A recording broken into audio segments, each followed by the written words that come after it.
Now to an extraordinary look inside the world of Apple, the company that makes those gadgets that millions of us love. Nightline anchor Bill Weir was granted exclusive access to a factory in China run by Apple's biggest supplier and brings us, this is a fascinating It's really report. something. No one has seen exactly what goes on in there. For years, we've been asking the world's most valuable company for a glimpse inside. For years, they said no. But after serious allegations of forced overtime, underage labor, after explosions and chemicals killed and harmed workers over there, Apple's been taking increasing heat for the way they run their factories, especially the biggest supplier called Foxconn. And as pressure mounted, they invited not only us, but also the Fair Labor Association, a trade group, to audit Foxconn, publish the results. No matter how ugly, they said we could talk to anyone, go anywhere we wanted to. And here's a little sample of what we saw. It's all so stylish. The see-through stores, the pristine white packaging, touchscreens, all the more touchable since the company that makes them has been shrouded in tantalizing secrecy.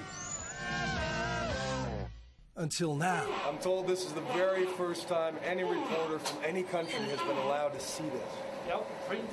We don dust-free bunny suits to watch a room filled with massive robots glide around with sheets of iPad glass. Wow, look at that. It's like a scene out of WALL-E. But these lines are the futuristic exception. And with Apple's reputation under fire, we're most interested in the people who build their complex gadgets one tiny piece at a time.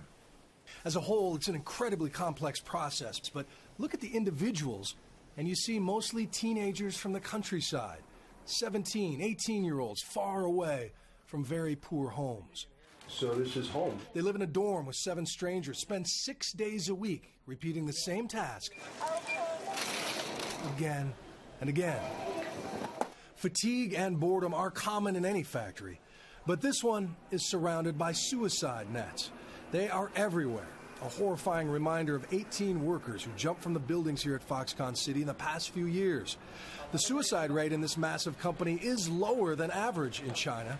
But after people jumped in such a sobering cluster, Foxconn opened a counseling center and raised starting wages about 25 cents an hour. I wonder, though, if it wasn't for the spate of suicides, did it take something that severe to make you rethink how you treated your workers here? I think absolutely. What we are facing are changing in a much rapid pace than we could have anticipated in the past. Right? So we're also changing. As the Fair Labor Association collects employee grievances on, get this, iPads. You can be honest. We talked to dozens of employees, on camera and off, and the most common complaint, low pay. Most, like Zhao Xiaoying, can't afford to live with their own children, much less buy one of the products they help build. While she carves thousands of Apple logos onto the backs of iPads every shift, she's never actually seen a working iPad.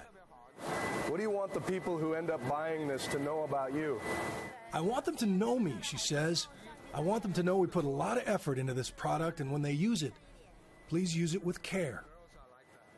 By our standards, it is really soul-crushing work, but we also visited some villages where a lot of these people come from, and they say their lives are better because of the factories. The alternatives are so much worse. There's still a lot of sweatshops there. And for the record, ABC's parent company, Disney, does have close ties to Apple. Our CEO sits on their board, the estate of Steve Jobs, largest shareholder in Disney. But when Apple came calling, I said those ties would have no bearing on our reporting, although we didn't see any egregious violations. If the Fair Labor Association does find them, we'll report those as well going forward. Well, that report shows that you're going to be really fair about this. But let me ask you something else, Bill, because people watching this at home, it's an American company. Right. They employ, what, 1 million people? 1 million people. 3,000 were hired the day that you were there, and a lot of folks are saying, couldn't those be jobs here in the U.S.? I wondered the same thing, but you realize it's not just the cheap labor. It's not just people willing to do that and live in dorms for $2 an hour. It's the ecosystem. You have no idea the scale. The Chinese decided 30 years ago we're going to take millions of little pieces from thousands of different places and build stuff faster than anybody. And to be honest, in our current world, you can either be the country that lines up to make this stuff, or you can be the country that lines up to buy it.